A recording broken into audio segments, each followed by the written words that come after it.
పలుకు తొయ్యలి భవ్య రూపము తెలుగు తల్లికి వందనం. మార్గదేశీ సమ్మిళత్ బహు ప్రక్రియాభకు వందనం. సత్కవీశ్వర కల్పనారస దివ్య జలధికి వందనం. భావనా ప్రియ హృత్సరస్సు విహారి హంసికి వందనం. భావనా ప్రియ హృత్సరస్సు విహారి హంసికి వందనం.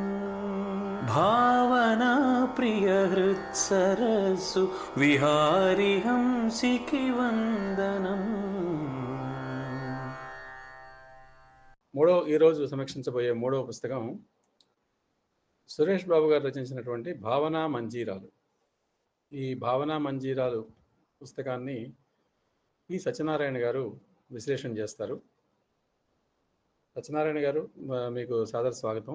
మీ వీడియో ఆన్ చేసుకోండి. Okay sir.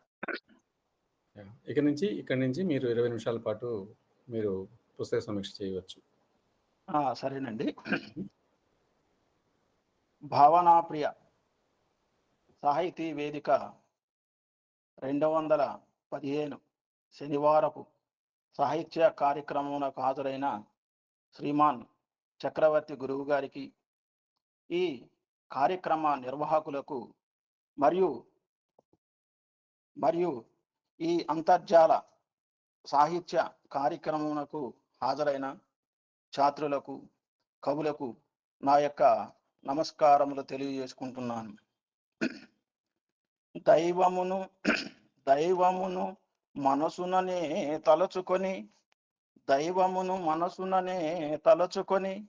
చక్రవర్తి గారికి మేలి సందెలిడుచు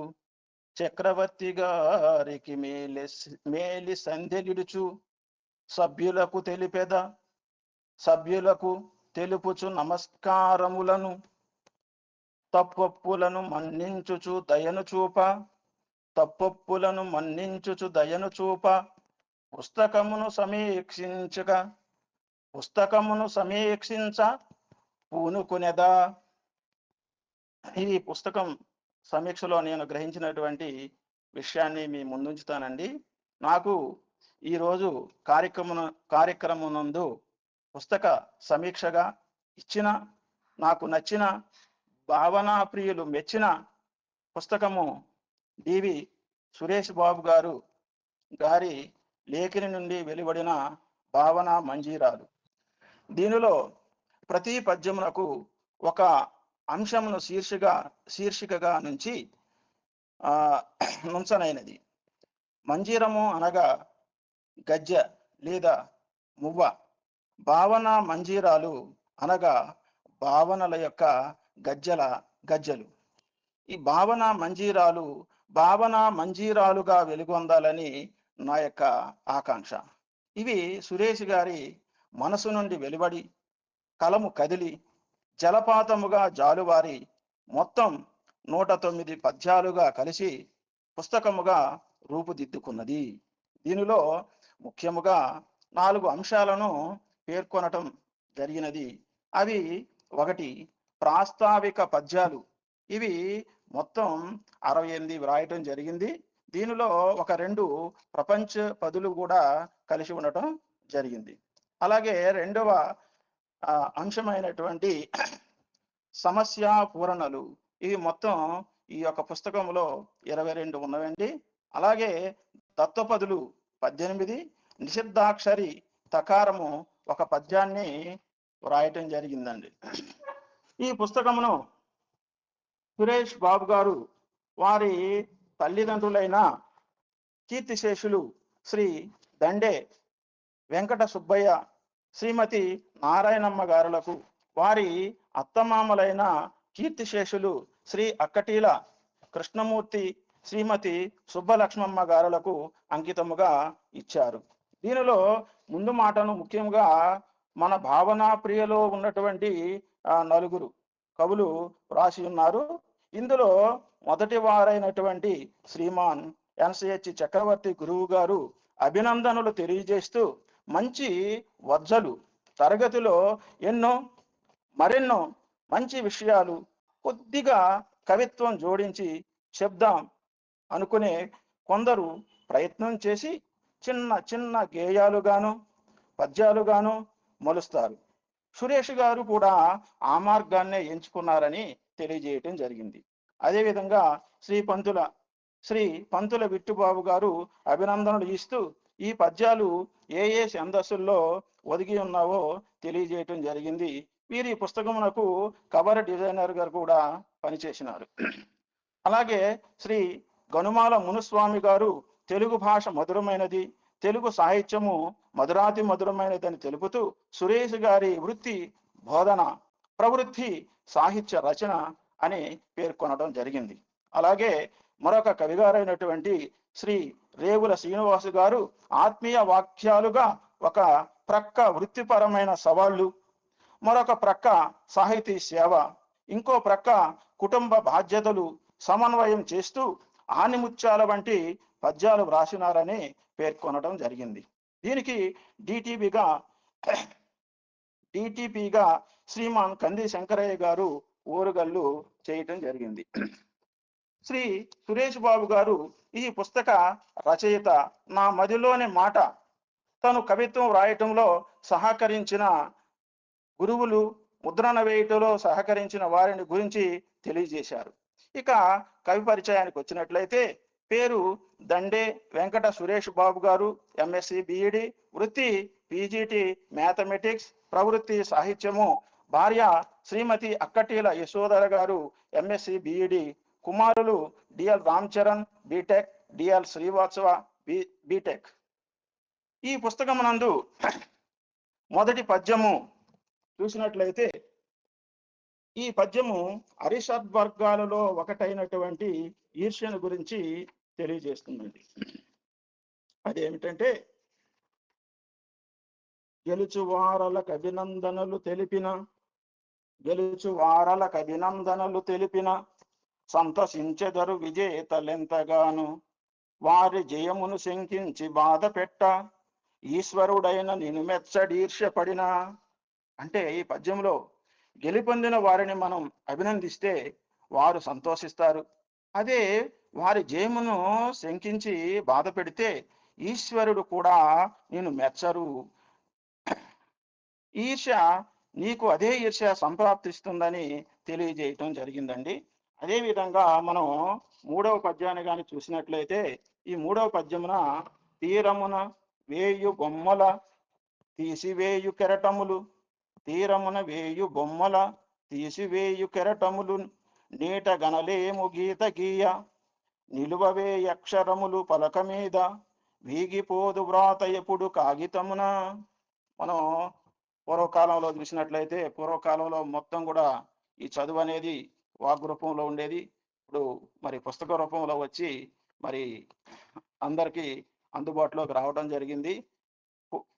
దీనిలో వీగిపోదు వ్రాత ఎప్పుడు, కాగితం మీద వ్రాసినటువంటి వ్రాత తరతరాలు పాఠకుల యొక్క మనసుల్లో నిలిచి ఉంటుందని, భావనా ప్రియులందరూ కూడా కనీసం ఒక పుస్తకం వెలువరించాలని కవి గారి కోరిక అయి ఉంటుందని నా యొక్క ఆలోచన అండి. అదేవిధంగా మనం 7వ పద్యమును చూసినట్లయితే ఈ 7వ పద్యంలో మొదటం ఏంటంటే, శీర్షిక ఏంటంటే సర్షం అంశము. వర్ష అయిన వారు సరసము చేసిన హద్దు మీరకున్న హాయి కలుగు, వెగటు పుట్టునది విరసముగా మార ఒక్కు నోరు సున్న మెక్కువైన. ఈ పద్యంలో అతి సర్వత్ర వర్జయే అని నుడుచు ప్రతి మనిషి దృఢచిత్తముతో ఉండాలని తెలియజేస్తున్నారు. అదేవిధంగా 45వ పద్యం కూడా కోరుకున్న రీతి ప్రపంచ పది కూడా ఈ విధంగానే దృఢచిత్తముతో ఉండాలని తెలియజేస్తున్నారు. అదేవిధంగా 64వ పద్యమైనటువంటి అతి అనర్థం అనేటటువంటి దాంట్లో కూడా ఇదే అంశాన్ని వేరే ఛందస్సులో పేర్కొనడం జరిగిందండి.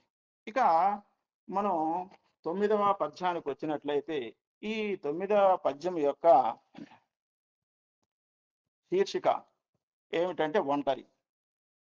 బాల్యమున చెంత మిత్రులు పలువురుంద్రు యుక్త వయసునన్ ప్రేమను వ్యక్తపరచు వారె యుందురు ముసలి ముదుసలి వయసునందు చూడ నొంటరిగా మిగులు తోడులేక. మనం ఈ పద్యములో గాని గమనించినట్లయితే బాల్యము అల అరమరికలు లేనటువంటి జీవితం. కాబట్టి బాల్యంలో మనకి చాలా మంది మిత్రులు ఉంటారు. యుక్త వయసు వచ్చేసరికి మిత్రులు చిన్నగా తగ్గిపోతూ, ఎవరైతే మనకి ప్రేమను ప్రకటిస్తారో ఆ కొంతమంది మాత్రమే మిగిలి ఉంటారు. అదే ముసలి వయసుకొచ్చినట్లయితే మనం ఒంటరిగానే మిగిలిపోతామని చెప్పడం జరిగింది. దీనికి ఒక చిన్న ఉదాహరణ మా అన్నయ్య గారి జీవితాన్ని నేను చూశానండి. ఆయన ఏంటంటే, ఆయన మంచి ఇల్లు కట్టుకున్నాడు. ఆయనకు ఒక ఇద్దరు పిల్లలు, ఇద్దరు అమ్మాయిలు, ఒక అబ్బాయి. "ఏ అన్నయ్య ఇల్లు కట్టుకున్నావు నీకే హాయిగున్నది. అందరు ఎక్కడ ఉంటారంటే" ఆయన ఒకటే చెప్పాడు. "ఎలా ఉంటారు తమ్ముడు, ఇప్పుడు అమ్మాయిలకి పెళ్ళిళ్ళు అయిపోతారు. వాళ్ళు ఇంటికెళ్ళిపోతారు. వాళ్ళ అత్తగారింటికి వెళ్ళిపోతారు. కొడుకుకి పెళ్ళైపోతది. వాడు చదువుల కోసం ఎక్కడికో వెళ్ళిపోతాడు. ఆ! మా నా మిసెస్ ఉంది, నా శ్రీమతి. ఆమె ఏం చేస్తాదంటే వీళ్ళకి పుణ్యాలు, పురుళ్ళని ఆమె వెళ్ళిపోతది. ఈ ఇంట్లో నేను ఒక్కడిగానే ఉండవలసినటువంటి ఆహ్, ఆహ్, అగత్యం వస్తుందని" తెలియజేయటం జరిగింది. ఆడవాళ్ళు ఎలాగైనా కలిసిపోతారండి. కొడుకులు కూడా పంచుకున్నప్పుడు తల్లినే కోరుకుంటారు ఏదో పని చేస్తా అని. కానీ ఆ తండ్రిని చాలా మంది కోరుకోవటానికి ఇష్టపడరండి. ఈ ఒంటరి అనే పద్యం నాకు చాలా నచ్చిందండి. అదే విధంగా మనం 16వ పద్యాన్ని గాని గమనించినట్లయితే, ఈ 16వ పద్యము నాదము అనేటటువంటి శీర్షిక. అదేంటంటే, ప్రియముగా మనమెంత విద్య నేర్చినప్పుడు ప్రియముగా మనమెంత విద్య నేర్చినప్పుడు ప్రాభవము పెరుగును ప్రగతితోడ వరిని మనము నిలిచి ఎరచెడి ఎరుపులే సింహనాదమగుచు చిత్తు చేయు. అది మనం ఎప్పుడైతే జ్ఞానంతో నిండి ఉంటామో మన మాట ఎక్కడైనా చెల్లుతుంది.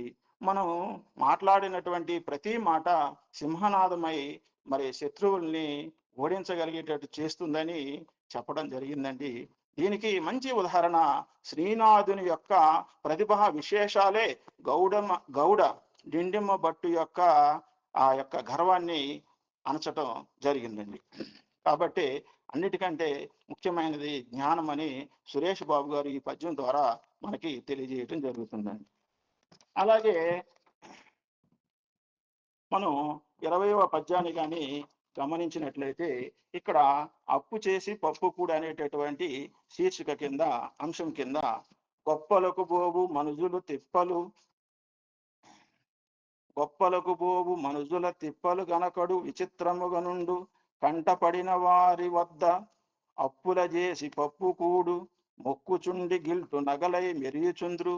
ఎవరైతే అప్పు చేసి పప్పు కూడు తింటారో వారు గిల్టు నగలు, నిజమైనటువంటి డబ్బుతోని సంపాదించి అనుభవించేటటువంటిది కాదు. వాళ్ళు గిల్టు నగలు లాంటి వారు ఎప్పుడు వారి యొక్క ప్రాభవాన్ని కోల్పోతారో అని చెప్పడం జరిగిందండి. అలాగే 25వ పద్యము బడి ఒక గుడి. అంటే రచయిత గారు మరి ఉపాధ్యాయులుగా పనిచేస్తారంటే వారికి బడి అనే అంశం మీద ఎక్కువ ఇష్టం అండి. అదేంటంటే, కుల మతపు టడ్డుగోడలను కూల్చివేసి సమత మమతలు నేర్పెడి స్వర్గసీమ జీవనాంబుదిన్ దాటించు నావబోలే మరువరాదు మనము బడి మన గుడి అని. అది బడే సర్వానికి మూలము, బడే ఒక గుడి అని. ఆ గుడే పూర్వకాలంలో గుడులుండేవి. ఆ గుడులు బడులుగాను, బడులు మరి ఈరోజు ప్రపంచమంతా విస్తరించి ఆ జ్ఞానం కింద వెల్లివిరుస్తుందని ఈ యొక్క బడి ఒక గుడి అని తెలియజేయడం జరిగిందండి. అదేవిధంగా మనం 29వ పద్యాన్ని కానీ చూసినట్లయితే, ఈ 29 పద్యములో మా ఊరి చెరువు, మనకి జీవనాధారం, చెరువు లేని బ్రతుకు మనం చూస్తూ ఉంటాం. మరి క్షామంతోని ఆ ఊరంతా కూడా కొట్టిమిట్టాడుతుందండి. పసిడి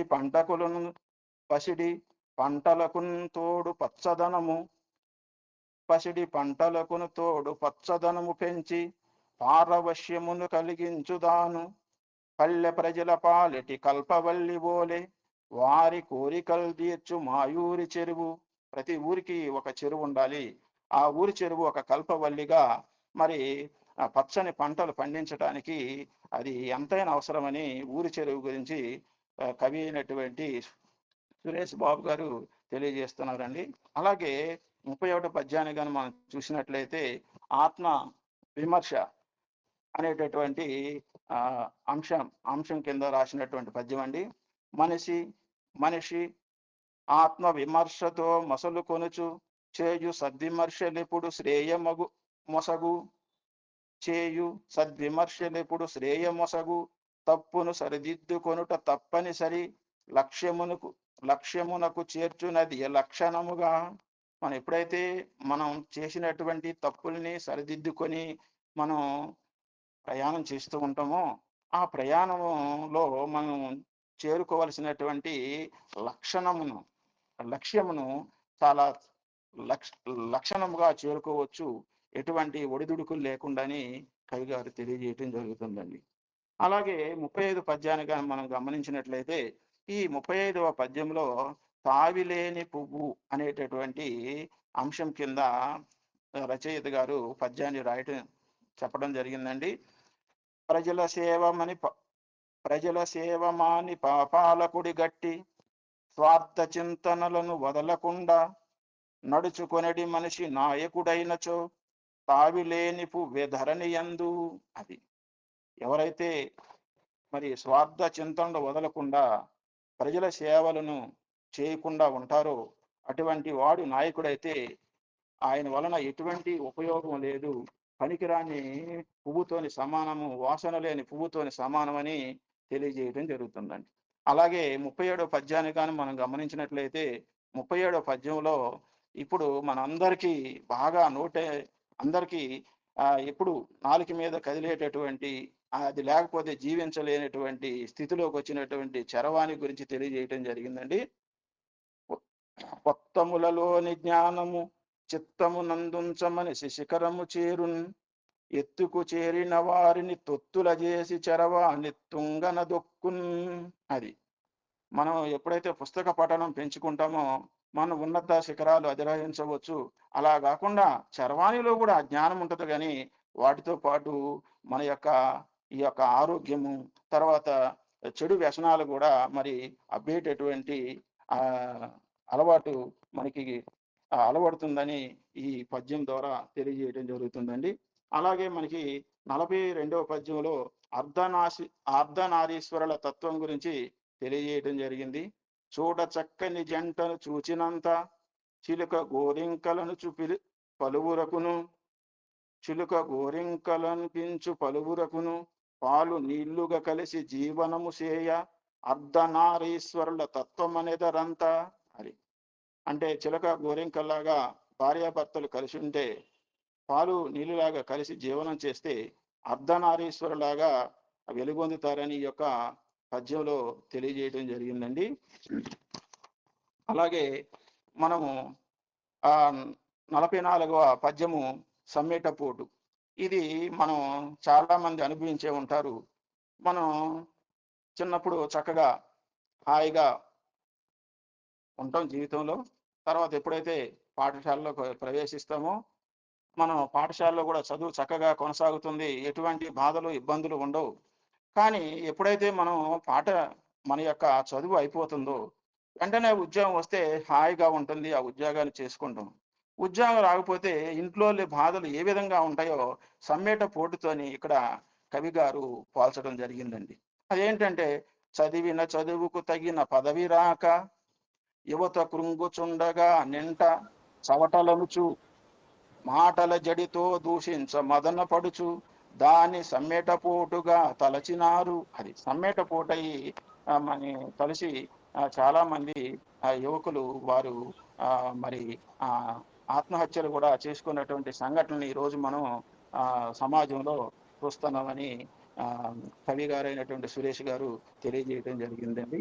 అలాగే కోరుకున్న అలాగే 47వ పద్యము పాపం గురించి తెలియజేస్తుందండి. పాపములు బెక్కు చేసిన పాపులకేమి జరుగదను భావము ఏలోయి. పాపములు పండినప్పుడు పాపములు పండిపోయిన పాపుల నవి కాటువేయు పాముల ఓలెన్. మనం చేసినటువంటి పాపాలు ఏవైతే ఉంటాయో ఆ పాపాలే మనకి శాపాలుగా పాములై కాటు వేస్తాయని, కాబట్టి పాపపు పనులు ఈ యొక్క సమాజంలో ఈ సంఘములో చేయవద్దని, అన్ని పుణ్యపు పనులే చేయమని కవి గారు మనకి తెలియజేస్తున్నారండి. మనం పాపాలు కొంచెం చేస్తే కొన్ని పాములు మనని కాటు వేస్తాయి. ఎక్కువ చేస్తే ఎక్కువ, తక్కువ చేస్తే తక్కువ. ఎక్కువ పుణ్యాలు చేస్తే ఎక్కువ పుణ్యం మనకి సంప్రాప్తిస్తుందని ఈ పద్యం ద్వారా మనకి తెలియజేయడం జరిగిందండి. అలాగే నవ్వు నవ్వించు అనేటటువంటి పద్యము 52వ పద్యము, అలాగే 57వ పద్యమైనటువంటి కోయిల పాట, అలాగే శ్రమ గురించి కంద పద్యం 58వ పద్యంలో కవి గారు తెలియజేయటం జరిగిందండి. అలాగే ఇంతకుముందు మొట్టమొదటి మీకు చెప్పానండి, 64వ పద్యం అతి అనర్థం. ఈ పద్యంలో మొక్కలకు జలంబు ముఖ్యమైనను మనం ఎక్కువ పోసిన నెదుగబోదు. అంటే మొక్కలకి నీళ్లు ఎంతవరకు పోయాలో అంతవరకే పోయాలి.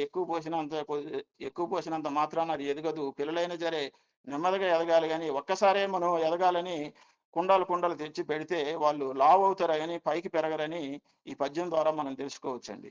అలాగే వంట చేయదలసిన మంటను పెట్టిన వేడి ఎదికమైన మాడిపోవు, అతివ సింగారం హద్దున నుండయే, అతిగా చేసుకొనిన అందము చెడు, పిల్లల ఎల్లరి ప్రియమైనను పరిధి దాటిన మరి ప్రమాదంబు చేరు. అది అల్లరి చేయని పిల్లలు ఉండరు, కానీ ఆ అల్లరి అనేది కొంతవరకే ఉండాలని ఈ పద్యం ద్వారా మనకి కవి గారు తెలియజేస్తున్నారండి. మితముగా నొనర్చెడు పనులు హితమునసగు, అతి ఎప్పుడైనను మనకు హాని చేయు, తెలుసుకొనిన వెలిగేదము దివ్యల వలె, తెలిసి మారకున్న బ్రతుకులు తేలిపోవు అని ఈ యొక్క పద్యం ద్వారా మనకి తెలియజేస్తున్నారండి. అలాగే 67వ పద్యంలో కలిమి చెలిమి గురించి తెలియజేస్తున్నారు. కలిమిని కనుచు చేసేది చెలిమి మనకు శాశ్వతంబుగా ఎప్పుడైన విశ్వమందు, గుణము కూర్మి గూర్చి వెలుగు శివునిపై చంద్రుని విభము వలె. అది కాబట్టి గుణం చూసి మనం చెలిమి చేయాలని ఈ పద్యం ద్వారా తెలియజేయటం జరుగుతుందని. అలాగే సమస్య పూరణంలో వచ్చినట్లయితే కోడలే అత్తగారికి కూతురగననేటువంటి సమస్య చాలా చక్కగా వారు పద్యంగా కూర్చడం జరిగిందండి. ఇంకా అలాగే కవుల కైతలు జనులకు కలత పెట్టనేటటువంటి సమస్య పూరణాన్ని కూడా వారు చక్కగా పూరించడం జరిగిందండి. ఇక లాస్ట్కి వచ్చినట్లయితే లాస్ట్ పద్యం సకార నిషేధంతో తల్లిదండ్రుల పైన పద్యం చెప్పడం జరిగింది. ఇది తల్లిదండ్రులు అన్నారంటే కూడా అమ్మ నాన్నలు అంటే అక్కడ కూడా తకారం రాదని నా యొక్క భావన అండి. ఈ యొక్క అవకాశం ఇచ్చినటువంటి గురువు గారికి, బృంద సభ్యులందరికీ పేరు పేరున ధన్యవాదాలు తెలియజేసుకున్నానండి. ముగిస్తున్నానండి పుస్తక సమీక్షణ. ధన్యవాదాలు సత్యనారాయణ గారు. పలుకు తొయ్యలి భవ్య రూపము తెలుగు తల్లికి వందనం. మార్గదేశీ సమ్మిళత్ బహు ప్రక్రియాభకు వందనం. సత్కవీశ్వర కల్పనారస దివ్య జలధికి వందనం. భావనా ప్రియ హృత్సరసు విహారి హంసికి వందనం. భావనా ప్రియ హృత్సరసు విహారి హంసికి వందనం. భావనా ప్రియ హృత్సరసు విహారి హంసికి వందనం.